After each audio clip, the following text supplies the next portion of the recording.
Good morning students, welcome back to Maharaja Agrasen Ayurved college. तो आज की क्लास में हमारा कॉमन सब्जेक्ट रहने वाला है संस्कृत। और बीएससी नर्सिंग वाली बुक में पेज नंबर 101 101। और आज हमारा कॉमन टॉपिक रहने वाला है संवातन यानी कि वेंटिलेशन। बीएससी नर्सिंग और डिप्लोमा दोनों का कॉमन सब्जेक्ट है और कॉमन टॉपिक है।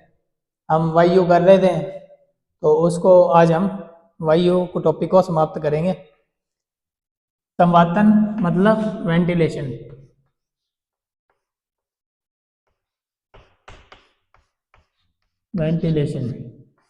वेंटिलेशन से आप क्या समझते हो कि जैसे शुद्ध हवा का अंदर आना और अशुद्ध हवा का बाहर निकलना। ठीक है। संवातन क्या है? किसी भी एनवायरनमेंट में या फिर जैसे हम किसी रूम में बैठे हैं तो वहां पर शुद्ध हवा अंदर आए और जो रूम की अशुद्ध हवा है वो बाहर जाए।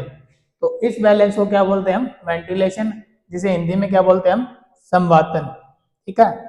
तो ये मेनली दो टाइप्स की होती है। Ventilation is two types.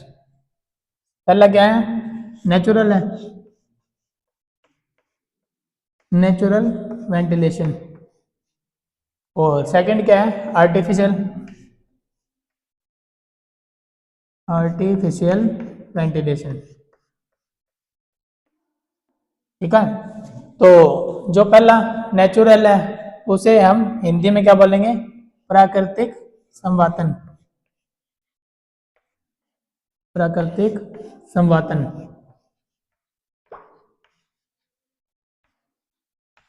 और जो सेकंड है आर्टिफिशियल, उसे हम बोलेंगे कृत्रिम संवातन।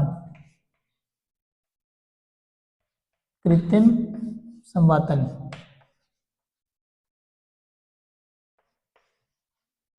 तो इनके नाम से पता लग रहा है जो नेचुरल वेंटिलेशन है वो प्राकृतिक तौर पे होने वाली वेंटिलेशन है, संवातन है। और आर्टिफिशियल जो है वो हम मैन मेड जो होती है, हम अपने बेस पे वेंटिलेशन को प्रिपेयर करेंगे। ठीक है। वेंटिलेशन की प्रक्रिया को हम खुद किसी मशीन के द्वारा या किसी भी तरह से हम खुद जो वेंटिलेशन को तैयार करते हैं वो आर्टिफिशियल वेंटिलेशन है, जिसे कृत्रिम बोलते हैं। ठीक है। या फिर मैकेनिकल वेंटिलेशन भी बोलते हैं, इसका दूसरा नाम है मैकेनिकल वेंटिलेशन। अब ये संवातन क्या करता है? ये ऐसी दशा बनाता है कि जिससे घरों में रहने वाले जो जीव है उनका स्वास्थ्य सुखप्रद बना रहे। ठीक है। उनका जीवन मतलब उनको किसी प्रकार की घुटन महसूस ना हो। ठीक है। और क्या है? स्वास्थ्य वर्धक हो, उसे हम संवातन कहते हैं। ठीक है। ताजी शुद्ध हवा का आगमन हो और जो अशुद्ध हवाएं हैं उसका निष्कासन हो, ऐसी प्रणाली ही संवातन कहलाती है। ठीक है। और क्या करता है ये कहते हैं एनवायरनमेंट की, वातावरण की आर्द्रता और तापमान दोनों को कंट्रोल करती है। किस किस को करती है? आर्द्रता और तापमान। आर्द्रता क्या होता है? जो मौसम की, एनवायरनमेंट की ह्यूमिडिटी होती है ना, जो नमी होती है। फिर सेकंड क्या है? तापमान। तापमान क्या है? टेम्परेचर। ठीक है। तो संवातन ऐसी प्रणाली है जो शुद्ध हवा का आगमन हो जिससे और अशुद्ध हवा का निष्कासन हो। फिर एक और किसको कंट्रोल करती है? आर्द्रता और तापमान को। ठीक है। तो ये दो टाइप्स हैं वेंटिलेशन के। इसको संवातन को परविजन भी बोलते हैं, है ना। संवातन को परविजन भी बोलते हैं, प्राकृतिक परविजन और कृत्रिम। ठीक है। तो दो टाइप के वेंटिलेशन है। जब हम प्राकृतिक परविजन की बात करेंगे, प्राकृतिक में मेनली तो क्या है? हवा, है ना। जैसे हमने कोई रूम तैयार किया ना, जैसे ये गेट है ना, रूम का एंट्री है, इसके सामने जैसे ये खिड़कियां बना रखी है, इधर से फ्रेश हवा आएगी और इधर से जो अशुद्ध हवा है वो बाहर निकल जाएगी। ठीक है, यही मेनली प्राकृतिक वेंटिलेशन है ना। तो कह रहे हैं कमरे में बहने वाली हवा प्राकृतिक वेंटिलेशन में एक्सक्रिएबल है ना। आदर्श वेंटिलेशन के लिए दरवाजे और खिड़कियां एक दूसरे के सामने होने चाहिए। जो आइडियल वेंटिलेशन है उसमें क्या है कि दरवाजे और खिड़कियां जैसे ये आमने सामने ना, उस प्रकार से खिड़की और दरवाजे सामने होने चाहिए। और इसको क्या कहा जाता है, क्रॉस वेंटिलेशन है ना, इसको बोलते हैं क्रॉस वेंटिलेशन। अब ये कह रहे हैं कि एक घर के पीछे ही जैसे लाइन में इधर घर है, फिर उसके पीछे घर है, फिर उसके पीछे घर है, तो ऐसी अनुमति नहीं देनी चाहिए, क्योंकि फिर जो वेंटिलेशन का सिस्टम होता है वो ब्लॉक हो जाता है। ठीक है, तो जो कॉलोनियों वगैरह की व्यवस्था भी इस प्रकार से हो जहाँ पर वेंटिलेशन हो पाए, जिससे कि जो हानिकारक जीवाणु है वो वहाँ पर ना रुक पाए। ठीक है, वो उसका निष्कासन होता रहेगा, तो क्या है, रोग भी उत्पन्न नहीं होंगे। ठीक है, तो सबसे पहला तो हो गया हवा। दूसरा क्या है, विसरण, जिसे डिफ्यूजन कहते हैं। डिफ्यूजन क्या होता है, एक जैसे प्रोसेस होता है, हमारे सेल्स में भी होता है। ठीक है, उसमें क्या है, higher value to lower value आती है। जैसे मान लो इस बर्तन में पानी बहुत ज़्यादा है, ठीक है, और इसमें कम है, तो मतलब ज़्यादा वाले से कम में आना। ठीक है, ड्यू टू मतलब किसी मेम्ब्रेन के थ्रू, तो ये एक डिफ्यूजन प्रोसेस होता है हमारे सेल में भी। वैसे ही ये कह रहे हैं डिफ्यूजन वेंटिलेशन, जिसको हिंदी में विसरण कहते हैं। तो अब ये क्या कह रहे हैं, विसरण द्वारा छोटे छिद्रों से होकर गुजरती है। यह एक धीमी प्रक्रिया है। ठीक है, मतलब इसमें अपा कोई ये पैसिव प्रोसेस बोलते हैं इसको, इसमें अपने को एनर्जी लगाने की जरूरत नहीं पड़ रही, इसलिए ये धीमा प्रोसेस है। ठीक है, तो अब ये देखो कह रहे हैं प्रक्रिया, इस प्रक्रिया में पदार्थ अधिक सांद्रता अथवा मात्रा वाले स्थान से कम सांद्रता अथवा मात्रा वाले स्थान की ओर विस्तृत करते हैं। वही बात होगी ना, जो हाई लेवल हाई वैल्यू से लो वैल्यू तक आता है। ठीक है, फिर क्या है, नेक्स्ट आ गया तापमान की असमानता। आपने देखा होगा टेम्परेचर एक ऐसी चीज है, जैसे मतलब टेम्परेचर अपने आप को बैलेंस करने की कोशिश करता रहता है। जैसे मान लो आपने गर्म दूध का गिलास लिया ना, गर्म दूध का गिलास है, एक ठंडा पानी डाल के एक बर्तन ले लिया है ना, यहाँ पे ठंडा पानी है, इसमें गर्म दूध है। ठीक है, तो ये जो टेम्परेचर होगा ये अपने आप को बैलेंस करेगा। ये मतलब ये इसको ठंडा करेगा, और ये जो गर्म है ये इसको, अगर ये ठंडा तो इसको गर्म करेगा। ठीक है, तो एक लेवल ऐसा आएगा कि दोनों का टेम्परेचर सेम हो जाएगा। ठीक है, तो इस तरह से ये बता रहे हैं तापमान की असमानता, inequality of temperature. Inequality का मतलब क्या है, असमानता। ठीक है, किसकी, टेम्परेचर की। तो अब ये कह रहे हैं हवा उच्च गंतव्य से निम्न गंतव्य की ओर बहती है। थोड़ा गर्म होने पर यह ऊपर उठती है। ठीक है, जब थोड़ी गर्म हो जाएगी तो ये ऊपर उठेगी, और कमरे में ऊपर दिए गए छिद्रों से बाहर निकल जाती है। ऊपर जैसे कोई छिद्र वगैरह किए होते हैं तो वहां से बाहर निकल जाएगी। और बाहर की हवा जो ठंडी और सघन होती है, कमरे के नीचे रखे गए इनलेट खिड़कियों के माध्यम से प्रवेश करती है। ठीक है, नीचे खिड़कियों से ठंडी हवा आएगी और ऊपर से क्या होगा, जो गर्म हवा है वो बाहर निकल जाएगी। ठीक है, फिर क्या है, एक और चौथा पॉइंट बता रहा है, प्राकृतिक वेंटिलेशन का दोष यह है कि आने वाली हवा के वेग, तापमान और आर्द्रता को नियंत्रित नहीं कर सकते। क्या चीज है, जैसे जो नेचुरल वेंटिलेशन होगी ना, उसमें जैसी हवा बाहर है एनवायरनमेंट में वैसा ही वो काम करेगी। अपने हाथ में ये नहीं है कि उसकी ह्यूमिडिटी को कम कर दे, ज्यादा कर दे, है ना, उसका तापमान कैसा होगा, वो तो जैसी हवा चल रही है वैसी ही चलेगी।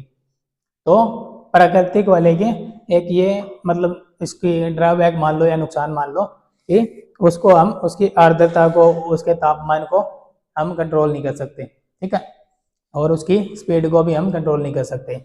ये तो हुआ नेचुरल वेंटिलेशन, प्राकृतिक संवातन या फिर प्राकृतिक संविजन, प्रविजन। ठीक है, फिर क्या है, नेक्स्ट है कृत्रिम प्रविजन।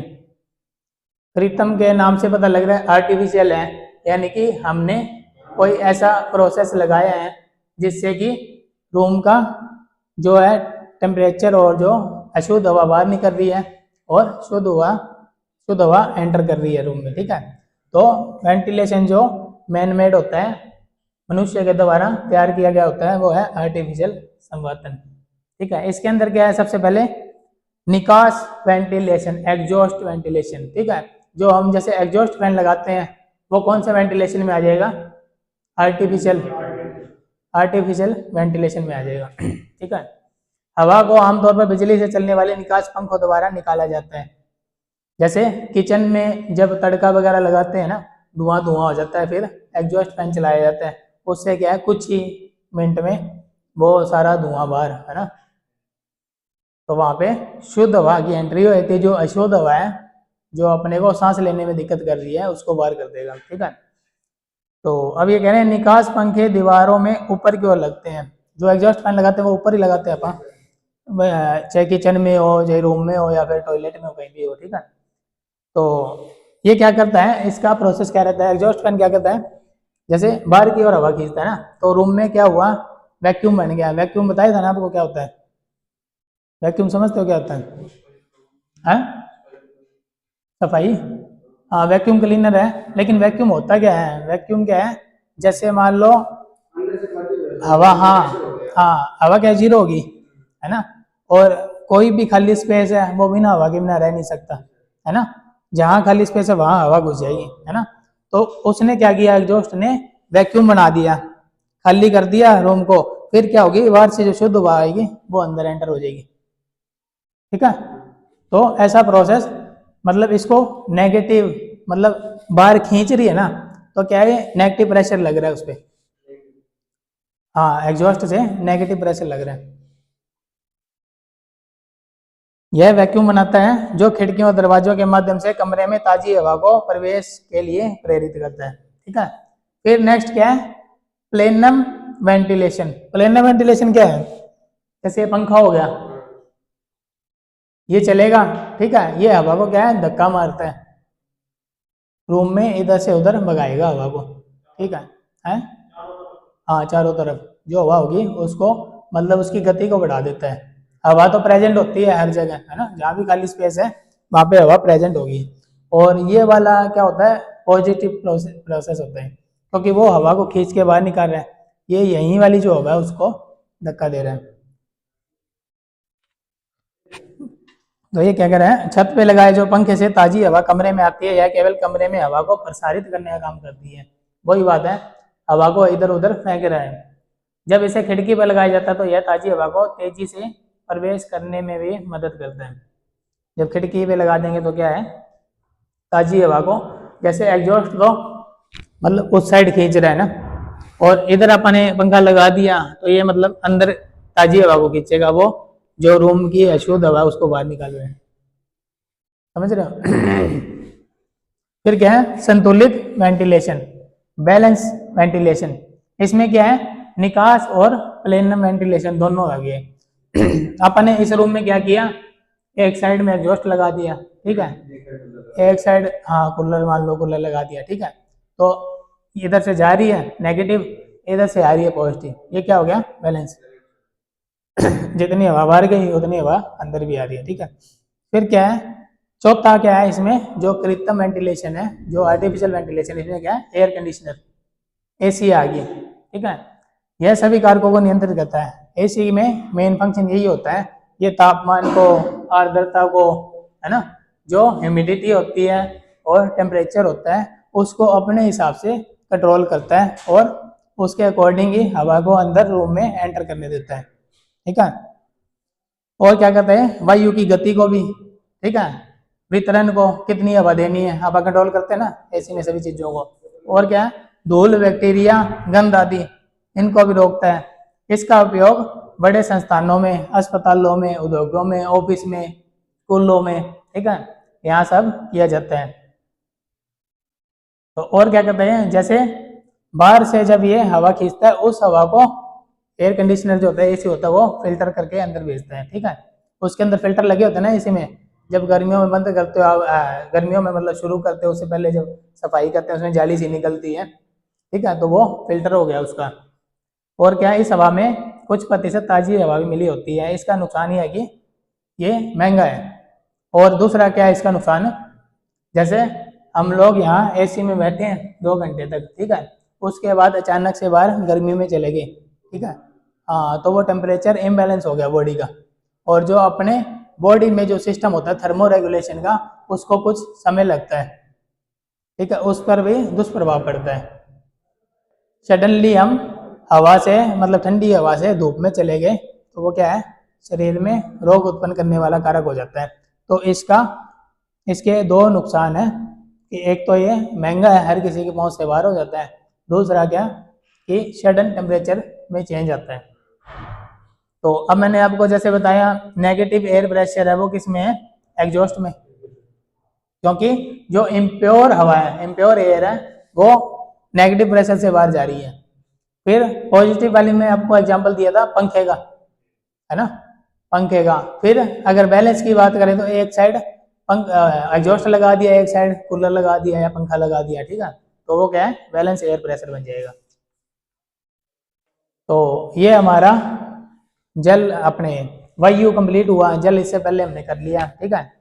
तो नेक्स्ट अपन इसका शुरू कर लेते हैं टॉपिक, भूमि एवं निवास स्थान। पेज नंबर 104 बीएससी नर्सिंग वाली बुक में, डिप्लोमा वाली में 90, डिप्लोमा वाली बुक में पेज नंबर 90, ठीक है। जल हमने कर लिया, जल के गुण कार्य वगैरह क्या क्या होते हैं। फिर उसके बाद हमने वायु कर ली। वायु में मानसू कौन कौन सी गैसेज पाई जाती है, मेनली मेन जो 3 गैसेज है वो कौन कौन सी होती हैं। हाँ, तो ऑक्सीजन कितने परसेंट होती है एनवायरमेंट में,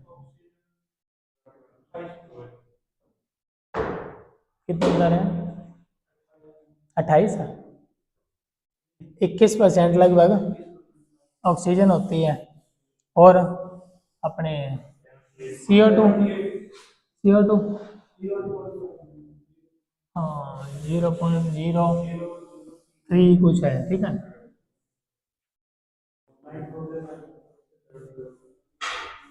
तो अपने क्या नाम है, हिमांशु, जल कितने प्रकार के हैं, हाँ, जल कितने प्रकार के हैं,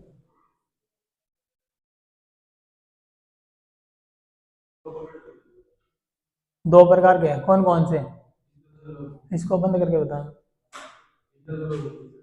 भूमि जल है, तो भूमि जल जो भूमि जल है वो कितने प्रकार के हैं, 8 प्रकार, कौन कौन से,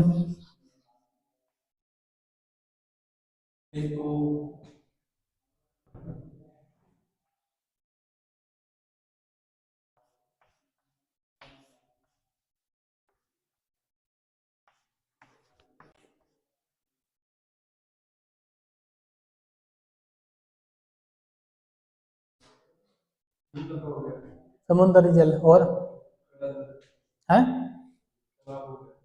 तालाब, हाँ 2, कुएं का हो गया 3, और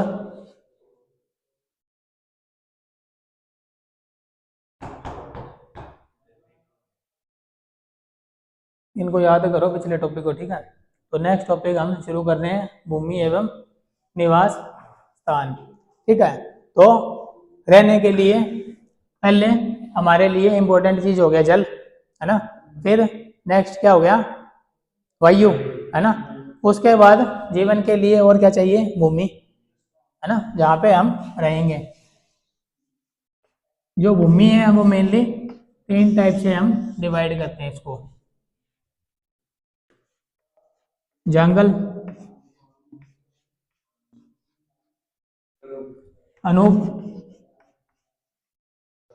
3 प्रकार के देश बोलते हैं, जंगल देश, अनूप देश और साधारण देश। साधारण देश, तो जैसे जंगल में क्या हो गया, जहाँ पे हाँ, पेड़ पौधे वगैरह ज़्यादा हो, सूखे सूखे से हो, हवाएं तेज चलती हैं, और क्या है, बारिश कम होती है। अनुपदेश में क्या है, बारिश वगैरह ज़्यादा होगी, पानी ज़्यादा होगा, ठीक है, और वर्षाएं भी होती रहेंगी, ठीक है। हाँ, पेड़ पौधे ज़्यादा अधिक नहीं होंगे, ठीक है। फिर क्या है, साधारण। साधारण क्या है, यहाँ पे मतलब लिमिट में ही बारिश होगी, लिमिट में ही हवाएं चलेंगी, और पेड़ पौधे भी लिमिट में होंगे, ठीक है। हाँ, जैसे अपने देश में पानी वाले एरिया ज़्यादा कहाँ हैं, कौन से वाले हैं? यूपी में पानी ज़्यादा है क्या? और जंगल देश से किस राज्य को आप ले सकते हो, जंगल देश? महाराष्ट्र से ज़्यादा तो राजस्थान है। हाँ, और साधारण में कौन से आ जाते हैं? साधारण में हरियाणा पंजाब को ले सकते हैं अपन मेनली, है ना, क्योंकि जैसे जंगल दोष जो देश है ना, इनमें क्या है, जो वात दोषज और जो पित्त दोषज रोग ज्यादा होते हैं, वातज और पित्तज, क्योंकि गर्मी भी रहेगी, ठीक है, और क्या है, हवाएं चलती है, रुक्षता होगी। फिर जब हम अनुपदेश की बात करें, अनुपदेश को आप ले सकते हो जैसे जहाँ पे पानी ज्यादा है, तो हाँ, हाँ, तो मतलब इधर क्या है, पानी जहाँ पे ज्यादा है, इसको इस तरह से समझ सकते हो अनुपदेश को। अनुपदेश फिर इधर कौन से दोष वाले रोग ज्यादा होंगे, अनुपदेश में कौन से दोष वाले ज्यादा, मतलब कौन सा दोष ज्यादा वृद्धि करता रहेगा या विषमता को प्राप्त करेगा? यहाँ पे जैसे मान लो वातज और पित्तज रोग ज्यादा हो रहे हैं, तो वहां पे कौन से होंगे, कफज रोग होंगे, ठीक है। और साधारण देशों में क्या होता है, ये तीनों दोष सम रहते हैं, मतलब ठीक है, ज्यादा सबसे ज्यादा हेल्दी लोग साधारण देश वाले माने गए हैं, ठीक है। जैसे हरियाणा पंजाब है, इसको क्या है, खाना पीना वगैरह सब कुछ बैलेंस डाइट है, ठीक है, तो इधर जो है स्वास्थ्य है ज्यादा ठीक रहता है लोगों का, ठीक है। तो अब बात करते हैं, सबसे पहले क्या है, इन्होंने बताया ना, जिस जंगल देश में वात दोष प्रधान है, ठीक है, जंगल देश है वात दोष प्रधान है, ये वाला, ठीक है। अनुपदेश क्या बता रहे हैं, कफ दोष प्रधान है, और साधारण देश में तीनों दोष की क्षमता रहती है, ठीक है। ये इसमें त्रिदोष, और जब इसकी बात करें तो कफ, इसको समझना, याद रखना, ठीक है। अब ये कह रहे हैं कि जंगल देश के लक्षण जब हम बात करें तो क्या है, ऐसा देश जहाँ थोड़ा जल थोड़े वृक्ष हो, ठीक है, हवा अधिक चले, धूप अधिक लगे, तथा रोग कम हो, जो देश समतल भूप्रदेश से युक्त होता है, ठीक है, जो मतलब वैसे जो धरती होगी वो समतल होगी, ठीक है, जिसमें अत्यंत विरल छोटे व कंटकित वृक्षों की उत्पत्ति, जहाँ पे झाड़ियाँ वगैरह ज्यादा होंगी, है ना, जैसे राजस्थान में अपने झाड़ियाँ और सूखी वो पौधे से वो ज्यादा होते हैं, ठीक है, जिसमें वर्षा अधिक नहीं होती है। वर्षा अपने यहाँ राजस्थान में ज्यादा नहीं होती ना, एक नॉर्मल लेवल पे होती है। और क्या है, जिस देश में झरने कुएं तालाब न्यूनतम हो, झरने तालाब वगैरह कम है, ठीक है, पानी की भी कमी रहेगी। फिर क्या है, वायु की गति दारुण और उष्ण होगी, गर्म हवाएं चलती रहेंगी, ठीक है, परेशान करने वाली। लोगों के शरीर स्थिर एवं कृश होते हैं, मतलब वहां के रहने वाले लोग पतले होते हैं। और क्या है, जहां वात पित्त शामक रोग अधिक होते हैं, जो मैंने कहा था ना आपको, वातज और पित्तज रोग इसमें ज्यादा होंगे। फिर क्या है, अनुपदेश के लक्षण। अनुपदेश के लक्षण भी मैंने आपको बताया वैसे, एक ऐसा देश जहाँ वृक्ष अधिक हो, हवा अधिक वेग से ना चले, यहाँ पे हवाएं जो होती है अधिक वेग से नहीं चलती, जो जंगल देश है वहां पे हवाएं अधिक वेग से चलती हैं, ठीक है। फिर क्या है, धूप यहाँ पे कम लगेगी, दोषों की वृद्धि अधिक होकर पर्याय रोग अधिक होते हैं। तो सबसे ज्यादा रोग करने वाला जो देश होता है अनुपदेश होता है, इस चीज को याद रखना, ठीक है। तो फिर क्या है, यह देश जंगल देश के विपरीत गुण से युक्त होता है, अपोजिट हो गया ना, जैसे वात और कफ अपोजिट है ना, वैसे ही ये देश भी अपोजिट है। जैसे मैंने आपको एक बार बताया था, मधुर अमल लवण जो रस है उससे कफ की वृद्धि होती है और वात कम होता है। तो वात और कफ क्या है, एक दूसरे के अपोजिट है, ठीक है। तो वैसे ही अनूप देश और जंगल देश भी एक दूसरे से अपोजिट है, ठीक है। फिर क्या कह रहे हैं, वृक्ष अधिक पाए जाते हैं तथा नदियां, तालाब, कूप, झरने आदि जलाशय जलपूर्ण होते हैं, फुल पानी होगा अनूप देश में।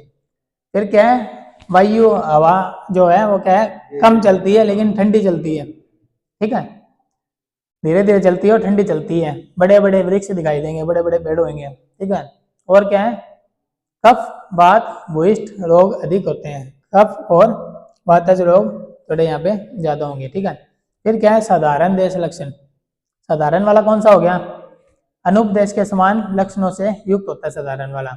यहाँ पे क्या है, ना अति उष्ण ना अति शीत, नॉर्मल सी हवाएं चलती हैं, ठीक है, ना ज्यादा गर्म होगी ना ज्यादा ठंडी होगी। पर्वत पहाड़ियां वृक्ष आदि मध्यम परिमाण में, मतलब सभी चीजें क्या है, इन दोनों के मीडियम होगी साधारण में। तो नेक्स्ट फिर क्या करें, निवास स्थान हेतु योग्य भूमि। तो हम जब कहीं पे घर बनाते हैं, ठीक है, उससे पहले हम कई चीजें सोचते हैं ना, कई चीजें उस पर मापदंड हम लगाते हैं कि कैसी भूमि है, यहाँ पे पानी कैसा है, आसपास में सुविधाएं कैसी है। जब भी कोई बंदा नया घर लेता है, घर बनाए लेता है, चाहे बनाता हो, ठीक है, एक प्लॉट भी लेता है, तो इसी चीज को दिमाग में रख के लेता है कि कल को हम अगर यहाँ पे निवास स्थान बनाए तो यहाँ पे भूमि कैसी है।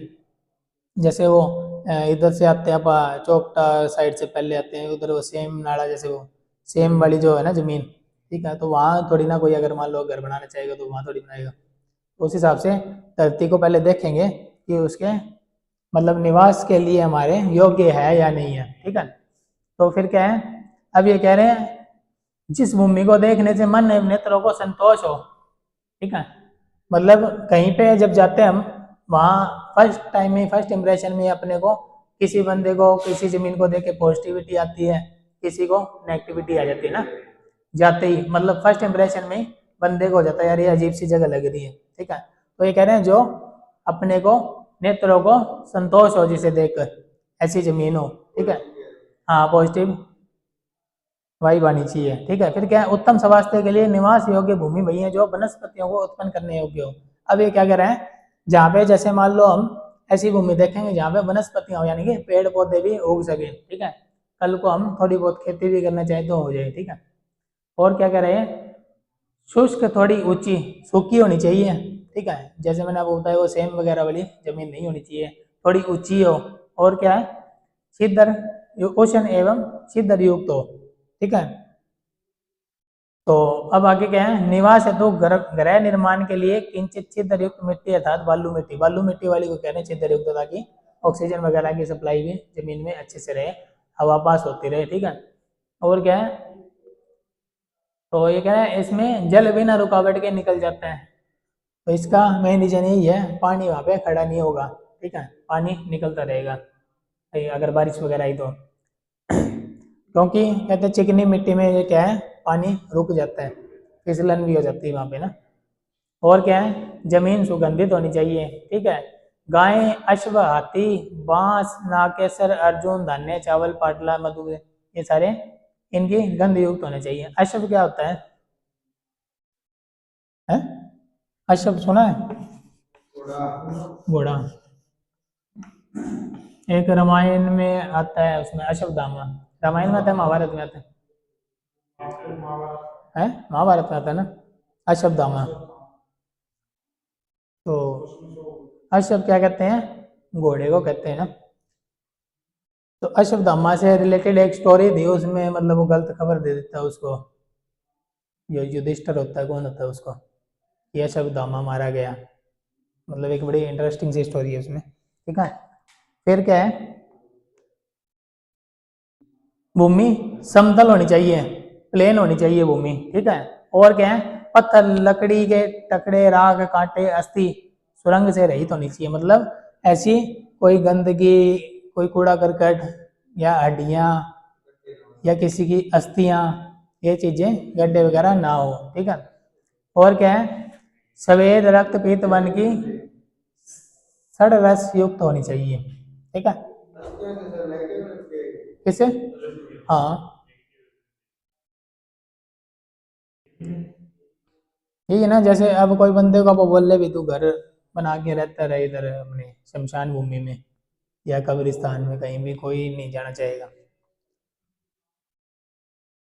तो फिर क्या है, भूमि के शुद्धि प्रकार। अब हमने अच्छी सी भूमि देख के ले ली, उसके बाद क्या करेंगे, उसको उसका शुद्धिकरण कैसे करेंगे? सबसे पहले तो जाते ही झाड़ू वगैरह लगाएंगे अपन, है ना। फिर क्या करेंगे, दाहन कर्म, औषधि युक्त द्रव्यों का दहन करेंगे। जो जैसे एंटी माइक्रोबियल, जैसे नीम के पत्ते हैं, वहां जाके नीम को इकट्ठा किया हो, वहां पे उसको जला दिया अपन ने, ठीक है। नीम के अंदर क्या है, एंटी माइक्रोबियल प्रॉपर्टी होती है। जब आपने देखा होगा किसी के घर बच्चे ने जन्म लिया तो घर के बाहर वो नीम के पत्ते टांगते हैं, है ना, बुआ वगैरह आती है, या मतलब बच्चे की बुआ आती है ना, वो उस पर खिलौने वगैरह लगा के नीम के पत्ते टांगते हैं, ठीक है। तो वो पुराने टाइम में इसके पीछे इसका लॉजिक यही होता था कि जो नीम के पत्ते एंटी माइक्रोबियल है, घर में आने वाले ऐसे वैसे बैक्टीरिया क्या है कि उससे ख़त्म हो जाए और बच्चा बीमार ना हो पाए। जो मेन साइंटिफिक लॉजिक इसका यही है, ठीक है। अब उसको अपन रस्म रिवाज के हिसाब से चलाने लग गए। अब धीरे धीरे क्या होगा, जैसे जैसे टाइम आगे जाता जाएगा, फिर क्या होगा, सिर्फ लोग खिलौने खिलौने टांगने लग जाएंगे उसको रस्म रिवाज मान के, नीम के पत्ते उड़ा देंगे बीच में से। हालांकि मेन काम किसका है, नीम के पत्तों का ही है, खिलौनों का नहीं है। हर चीज के पीछे पुराने जमाने की जो बातें लॉजिक होता है, बस फर्क क्या है उसमें, जो बुजुर्गों ने क्या किया है, मतलब उसकी बात बता कुछ और दी है, लॉजिक कुछ और है, मतलब डराने के लिए। जैसे, हाँ, जैसे कुछ बच्चे जैसे लाते रहते हैं ना, ऐसे पैरों को लाते रहेंगे, तो वो कहते हैं ऐसे मत कर, लड़ाई हो जाएगी, ये हो जाएगा, वो हो जाएगा ना। तो क्या है, पहले जैसे क्या करते थे, जगह कम होती थी लोगों के पास, ऊपर नीचे जैसे वो बना देते थे, एक जैसे यहाँ पे सोने के लिए बिस्तर है, मंजा है, एक इसके ऊपर है ऐसे, है ना। तो वो कई बार ऊपर बैठे होते थे, ऐसे ऐसे हिलाते रहते, नीचे कोई बैठा उसके मुंह पे लग जाती थी, तो मतलब डराने के लिए कर देते हैं। अब जैसे कैंची को कहते हैं खाली कैंची मत चलाओ, बच्चे लेके लगे हुए होते हैं, वो क्यों क्यों कहते हैं, कई बार उंगली वगैरह आ गई या कट जाएगा, इस कारण से उनको डरा दिया, अभी खाली कैंची मत चलाओ, पता नहीं क्या हो जाएगा। और रात को झाड़ू नहीं मारनी, रात को झाड़ू क्यों नहीं मारनी, पहले पुराने टाइम में बिजली लाइट नहीं होती थी, है ना, अंधेरा हो गया, अंधेरे में अगर झाड़ू मारे, कोई जरूरी चीज गिरी हुई है, तो वो कूड़े के साथ बाहर चली जाएगी। और क्या है इस तरह से है, पीपल, हाँ, ऑक्सीजन देता है वो, काटना नहीं चाहिए। एक पीपल ऐसा पेड़ है, बाकी तो क्या करते हैं, हाँ, जो पीपल है वो क्या है, दिन में भी ऑक्सीजन छोड़ता है, रात में भी ऑक्सीजन छोड़ता है। हाँ,